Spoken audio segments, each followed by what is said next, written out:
Hello, welcome back. Today we're going to be working on Mr. King's Ford again. I want to hear it run.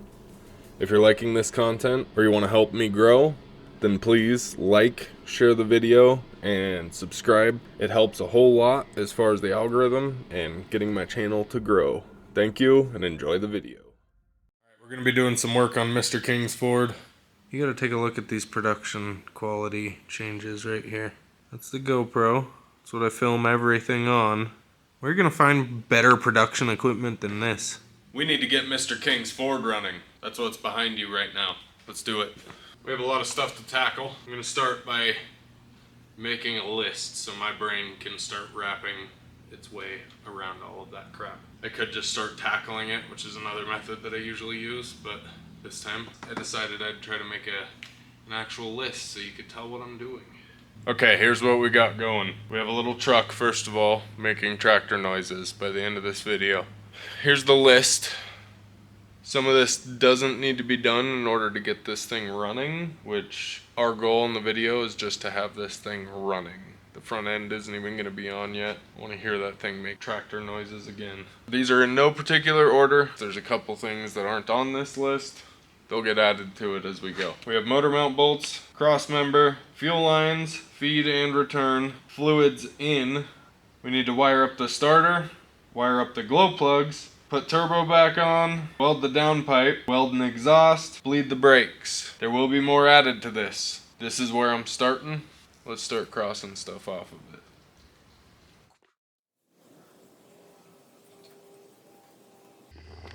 Alright, before we can work on cross member, motor mount bolts, that stuff, that's what I thought I wanted to work on first. But we need to work on turbo things because I think this engine needs to be able to rock back and forth to be able to fit that turbo down in there. It was a huge pain before. What we're going to work on now is getting that stripped bolt out. It's right under there.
Oh yeah, those are some instant gram welds if I've ever seen them. There's hardly even a lot of little wires in it.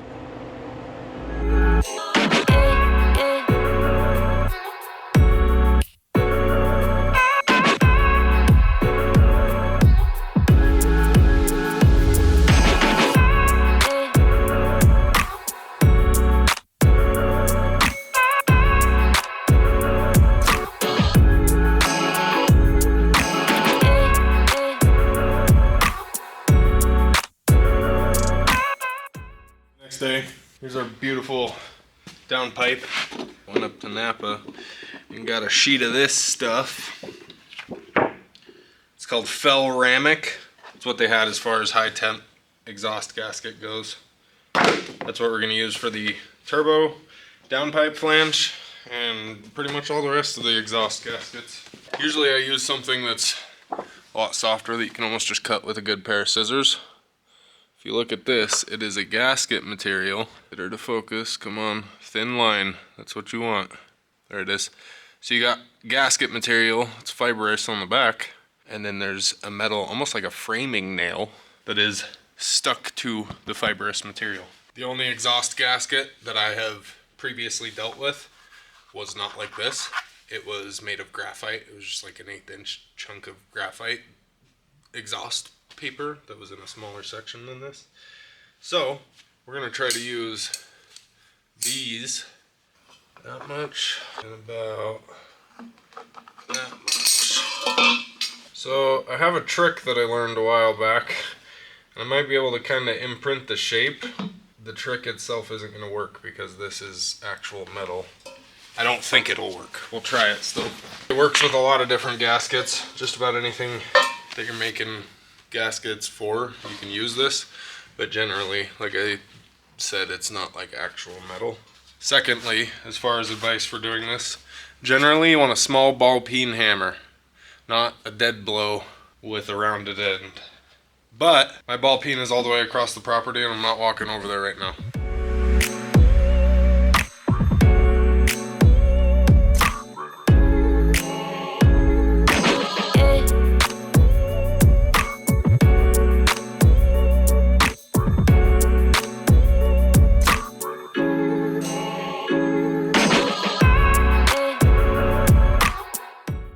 Through and I built all the gaskets for the turbo. I put some red RTV on the oil return tube because I wasn't going to build a whole gasket for it. I'm letting it set up for a minute. While I'm letting it set up, I'm going to struggle to put the turbo in. We kind of have to put the turbo in and the oil return tube down in the grommet and put it on the flange of the turbo. So we're going to figure that out while it tacks up.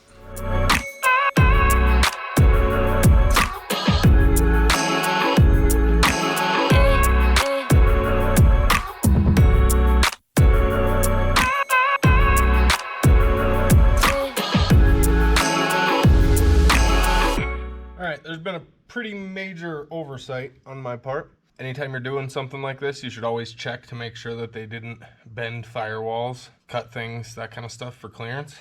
I do not believe it is going to be possible for me to get this in. The oversight is that I went out and looked at the other truck and they took a hammer and beat the shit out of that spot to bend it back enough to where this could fit. Obviously that's a major oversight because we have an engine in. We have a couple options here. I can pipe this down to fit it through the spot, which I would not like to do because turbo diesel, it needs good exhaust flow. It makes the most sense to me to not do that if I absolutely can avoid it. But that is an option because we're not pulling this engine all the way out. And this isn't really for performance. The other option is there's about 2.5 inches of lip. It's all folded steel down there, right in that cowl, down in this area, right at the bottom where it connects. Is 2 pieces of folded steel for about, 2.5 inches, something like that. I'm not gonna be able to fit a grinder, tin snips, pretty much anything like that down there. So my only option basically is my oxyacetylene torch and put that down there with the engine all the way down and cut out what I can of that. If we just cut like a nice little arch and beat it up a little bit, then we should be able to snake this down in there. I'm gonna take a break for a second, eat some lunch, and think on that before I just jump on that plan, but I think that's probably what we're gonna go with.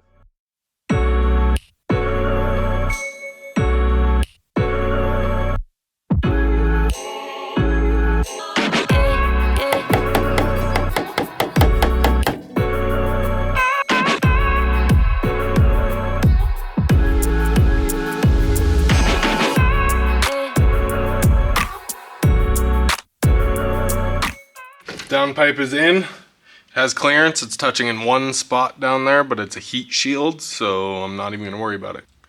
Crappy celebration peaches.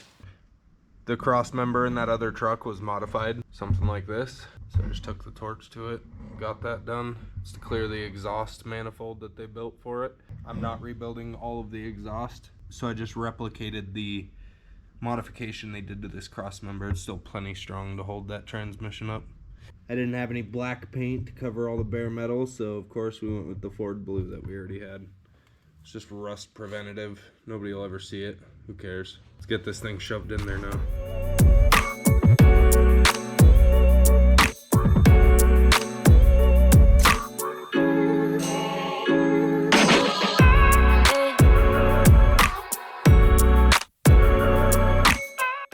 It's a new day. I want to hear this thing run. It always gives me a nice spark of motivation on something. I'm very close to having this truck done. It's just a bunch of tedious stuff. All of that will be buttoned up in the last episode, where I actually go take this thing for a test drive and, make sure everything's good, button everything else up that I forgot, and then deliver it to Mr. King. This episode, I figured a good ending point and also a good motivator for me would be to hear this engine run in this truck. We're not very far from being able to do that. So the current objective is to start this thing. In order to complete that objective, we have to get done with all these objectives, which is usually how that goes. I'm gonna start with fluids and the oil filter. That's an easy thing to start with. It'll get the ball rolling for me. Then I need to throw a battery in it and put the starter power wire, get that plugged in. I think the ground is still plugged in to the block. I'll have to check. I'm just gonna jumper both the glow plugs and the fuel pump. We're gonna need a fuel return so I don't push diesel all over my shop floor, because again, this is just a test. It's not gonna run for long. It doesn't even have a cooling system. In my case, I pretty much just wanna hear it run, so it won't even run for a minute. And then we're gonna run feed into just a jerry can that I have that has some diesel that's fresh in it. And then we'll crank her up. Let's get to it. We're gonna start with filling the transfer case, because I don't wanna. Get out the old Ukrainian nut rounder here. It's exactly the size we needed. This had very clean fluid in it. Probably not gonna need all of what I grabbed, but when it was tipped down under the truck, it leaked some, so I wanted to make sure to top it off. The fluid that came out of it looked brand new.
Welcome to the world, no heroes and villains. Welcome to the war, we've only begun. So pick up your weapon and face it.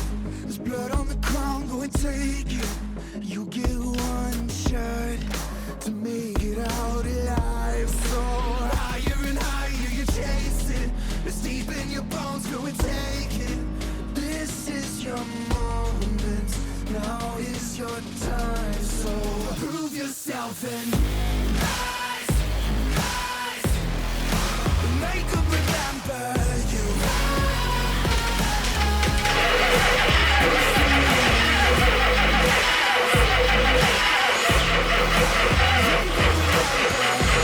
I'm going to tighten down all the injectors, and then if it won't start on the next couple of jumps, I'm going to give it a little bit of starting fluid.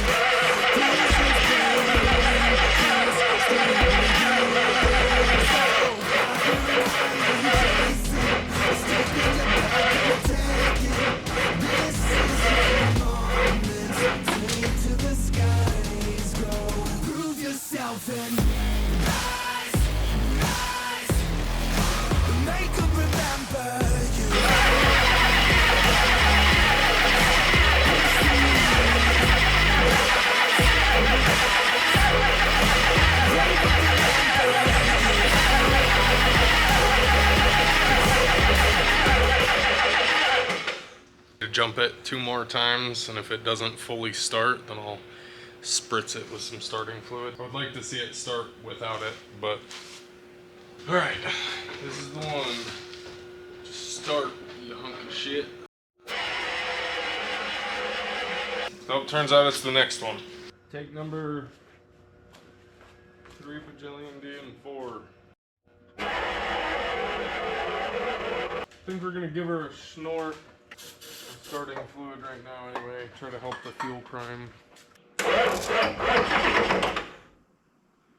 Ether knock is hardcore.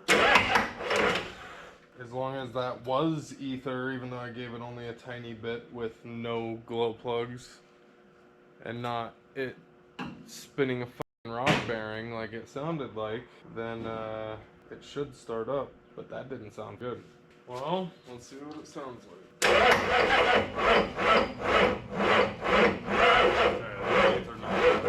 Sweet. Still not good, but better than it throwing a rod bearing right now. If you haven't noticed, my Ford key of choice today is a rasp file. The end of it's getting pretty heat treated. These batteries are pretty low. I think I need to throw them on a charge for a little bit. I was wanting to start this and be done with it, but I think what we're gonna do is throw that battery on a charge and then we'll come back to this. We need a little more RPMs. I heard it wanting to start, but now it's cranking so slow that it doesn't want to. I'm gonna get those charged up and then we'll be back. All right, let the batteries charge for about an hour. See if it'll start now. There she goes. Oh, I have injectors loose still.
That is transmission cooler lines blowing themselves out, which is actually good. So it's all crap, but it's not good because now it's all over my floor. Alright, that's gonna do it for this one. I don't know what the next episode will be. It might be this, it might be something else. Why are you yelling? It does run though. Let me crank it real quick and see if it starts back up right off the beat. See if it'll just tickle back to life.